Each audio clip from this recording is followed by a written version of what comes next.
नमस्कार दोस्तों, आप देख रहे हैं पीएस स्टडी सेंटर और इग्नू की एक बहुत बड़ी अपडेट है। आप सभी स्टूडेंट्स को इस वीडियो को ध्यानपूर्वक जरूर देख लेना चाहिए। आज का अपडेट है आपका जून 2023 के एग्जामिनेशन को लेकर। तो इग्नू ने फाइनली एग्जामिनेशन फॉर्म रिलीज कर दिया है। इस बार के फॉर्म में बहुत सारे चेंजेस है और अगर आप इन चेंजेस को और अपडेट को ध्यान से नहीं समझेंगे, नहीं पढ़ेंगे, तो आपको इसका खामियाजा भुगतना पड़ सकता है। इसलिए इस वीडियो को ध्यानपूर्वक जरूर देख लीजिएगा ताकि एक एक चेंजेस को जो भी गाइडलाइंस में दी गई है उसे आप ध्यानपूर्वक समझ लेंगे। जो भी स्टूडेंट पहली बार एग्जाम में बैठने वाले हों इग्नू के, वो बहुत सारी गलतियां करते हैं। तो इस वीडियो को बिना देखे आप फॉर्म को अप्लाई ना करें, वरना आप एग्जाम देने से वंचित रह जाएंगे। तो फिलहाल हम हैं इग्नू के ऑफिशियल वेबसाइट पे और यहां जब आप अलर्ट सेक्शन में या नोटिफिकेशन सेक्शन में जाते हैं, न्यूज एंड अनाउंसमेंट सेक्शन में, तो यहां आपको किसी भी प्रकार का अभी लिंक नहीं दिया जाता।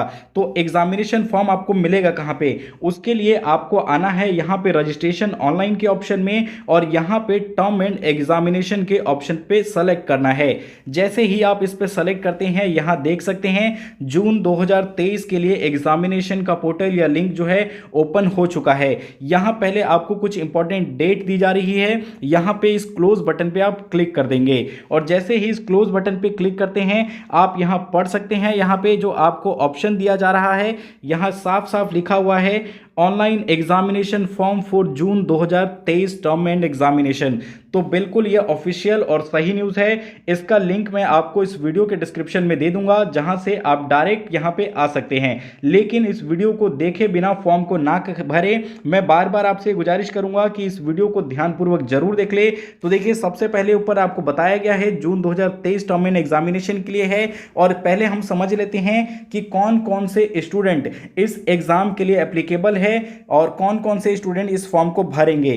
तो अगर आपका जुलाई 2022 सेशन है, जुलाई 2022 सेशन में अगर आपने अपना री रजिस्ट्रेशन किया था या एडमिशन लिया था, तो आपको ये एग्जामिनेशन फॉर्म अप्लाई करना है। लेकिन जुलाई 2000 पहले के सेशन से भी अगर आपका कोई एग्जाम पेंडिंग रह गया है, किसी सब्जेक्ट में आप फेल हो गए थे, किसी में आपकी बैक है, तो भी आप इस एग्जाम फॉर्म को भर पाएंगे। तो इतना आपको क्लियर हुआ होगा। अब देखिए, शेड्यूल की बात करते हैं। यहां इग्नू ने सबसे बड़ा चेंजेस शेड्यूल को लेकर ही किया है। इस बार आपको फॉर्म भरने के 3 शेड्यूल दिए गए हैं।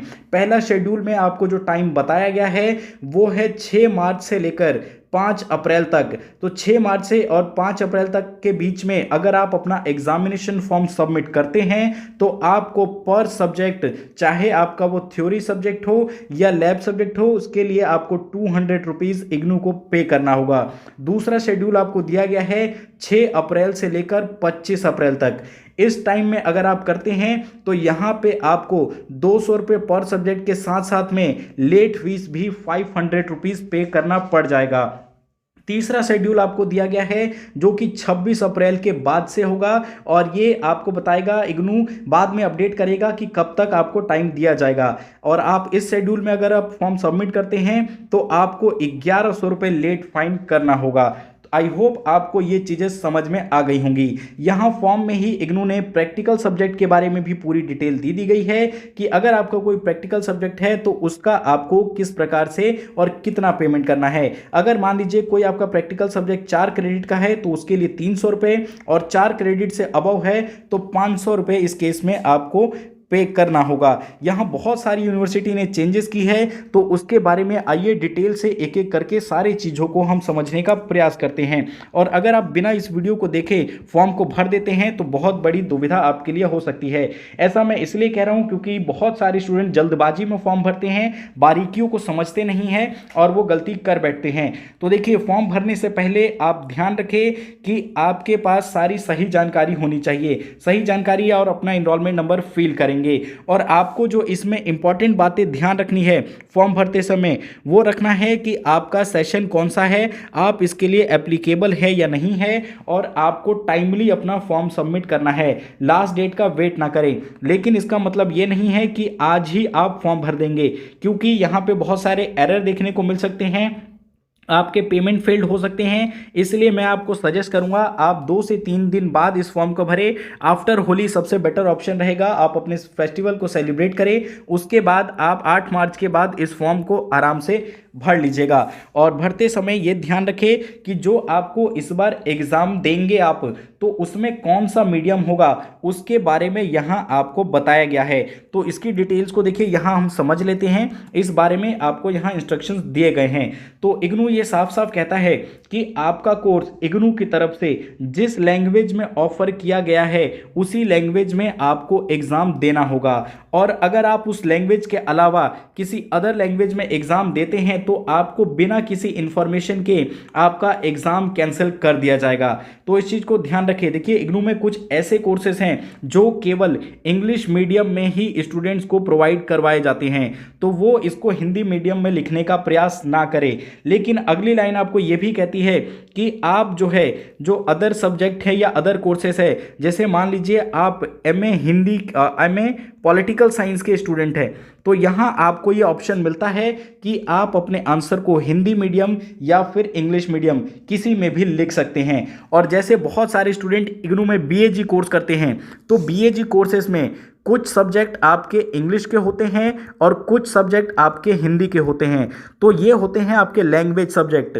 तो जो आपका लैंग्वेज सब्जेक्ट है वो इंग्लिश का है तो उसे आप इंग्लिश में ही लिखेंगे, हिंदी के लैंग्वेज सब्जेक्ट को हिंदी में ही लिखेंगे। जैसे कि मान लीजिए आपका एक सब्जेक्ट कोड होता है BHDC 131, तो ये आपका हिंदी सब्जेक्ट है, ये हिंदी में ही लिखेंगे। इसके अलावा एक आपका सब्जेक्ट कोड है BEGS 183, ये भी आपका एक इंग्लिश सब्जेक्ट है और इसे आप इंग्लिश में ही लिखेंगे। लेकिन इसके अलावा जो आपके पास ऑप्शन मिलते हैं, जैसे कि BPSC 131 आपका एक पॉलिटिकल साइंस का सब्जेक्ट है, तो इसे आप हिंदी मीडियम या इंग्लिश मीडियम किसी में भी लिख सकते हैं। आई होप आपको ये डाउट क्लियर हो गया होगा। चलिए आगे बढ़ते हैं और समझते हैं कुछ और डिटेल्स को लेकर।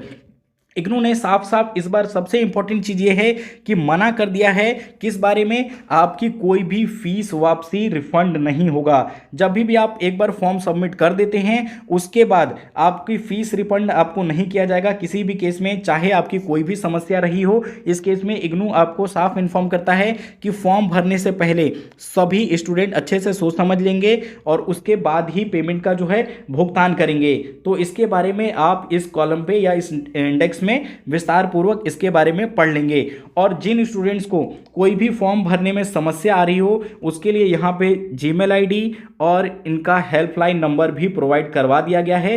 तो सबसे अच्छी बात यह है इग्नू की तरफ से इस बार कि आपको पूरा सपोर्ट देने का प्रयास किया जा रहा है। कुछ और डिटेल्स को समझते हैं और ये डिटेल्स है आपकी एग्जामिनेशन सेंटर को लेकर। इग्नू यहाँ साफ साफ कहता है कि इस बार एग्जामिनेशन सेंटर को चेंज को लेकर कोई भी आपको ऑप्शन नहीं दिया जाएगा। पहले क्या होता था, इग्नू इसके लिए एक अलग से फॉर्म रिलीज करता था एग्जाम से कुछ दिन पहले कि अगर स्टूडेंट चाहें तो वो अपना एग्जामिनेशन फॉर्म चेंज कर सकते हैं, उसमें आप सेंटर को आप अपने बदल सकते थे। लेकिन इस बार आपने अगर एक बार कोई सेंटर चूज कर लिया तो उसे आप किसी भी हालत में चेंज नहीं कर पाएंगे। और यहाँ एग्जामिनेशन सेंटर को लेकर इग्नू ये आपको अपडेट देता है और कहता है कि ये जो प्रोसेस है पहले आओ और पहले पाओ का प्रोसेस है। बहुत ज़्यादा देर आप वेट ना करें क्योंकि जो सेंटर्स होते हैं वहाँ पे बहुत जल्दी सीटें फुल हो जाती है और ऐसे में आपको अपने घर के नियरेस्ट सेंटर मिलने की जगह बहुत दूर का सेंटर मिल जाता है। तो इससे बचने के लिए इग्नू साफ साफ कहता है कि आप जल्द से जल्द अपने एग्जामिनेशन फॉर्म को भर ले ताकि आपको जो है सबसे जो आपका केंद्र है, निकटतम केंद्र है, वहीं आपको सेंटर अलाउड हो जाए। इसके बारे में ये डिटेल्स आप विस्तार पूर्वक पढ़ सकते हैं। कुछ और जानकारियों की बात करते हैं तो इस बार देखिए पोर्टल में भी चेंज देखने को मिला है, ठीक है। और जब ये सारी डिटेल्स आप पढ़ लेते हैं तो इसको पढ़ने के बाद यहाँ पे एक डिक्लेरेशन दिया गया है। इस डिक्लेरेशन को आप राइट टिक करके और यहाँ पे प्रोसीड करेंगे आगे के लिए फॉर्म के लिए। तो जैसे ही आप इस लिंक पे क्लिक करते हैं, यहाँ आप राइट टिक करने के बाद तो देखिए इस बार पोर्टल में भी चेंजेस आपको देखने को मिलता है। इस बार के पोर्टल में यहाँ देखिए आपको सबसे पहले अपना एनरोलमेंट नंबर फिल करना है, प्रोग्राम कोड सेलेक्ट करना है और अपना यहाँ पे रीजनल सेंटर सेलेक्ट करेंगे। उसके बाद आपका पूरा फॉर्म ओपन होगा, वहाँ आप अपने सब्जेक्ट कोड को सेलेक्ट करेंगे। तो सब्जेक्ट कोड को आप सभी स्टूडेंट बहुत ही ध्यानपूर्वक भरिएगा। और यहाँ आपको ये भी बताया गया था फॉर्म में, एक चीज़ स्किप हो गई आपको बताना कि जो भी आप फॉर्म फिल करेंगे वो ऑनलाइन मोड से ही करना है, कोई भी ऑफलाइन इसका ऑप्शन नहीं है। और पेमेंट आप किसी भी ऑनलाइन थ्रू से, नेट बैंकिंग से, क्रेडिट कार्ड या डेबिट कार्ड, किसी भी तरह से आप इसका भुगतान कर पाएंगे। बहुत सारे स्टूडेंट्स का पेमेंट पेंडिंग रह जाता है, तो उसके लिए यहाँ पे देखिए हेल्पलाइन नंबर आपको दिया गया था, वहाँ आप कॉन्टैक्ट कर सकते हैं। और मोस्टली केसेस में कई बार 72 घंटे का टाइम आपका लग सकता है उसको अपडेट होने में फॉर्म को, तो इतना टाइम आपको वेट करना ही होगा। तो यही सब कुछ था आज के इस वीडियो में। ये जानकारी कैसी लगी हमें कमेंट करके जरूर बताएं और इग्नू रिलेटेड इसी तरह की ताज़ा जानकारियों के लिए हमारे चैनल को जरूर सब्सक्राइब कर लीजिएगा। Thanks for watching.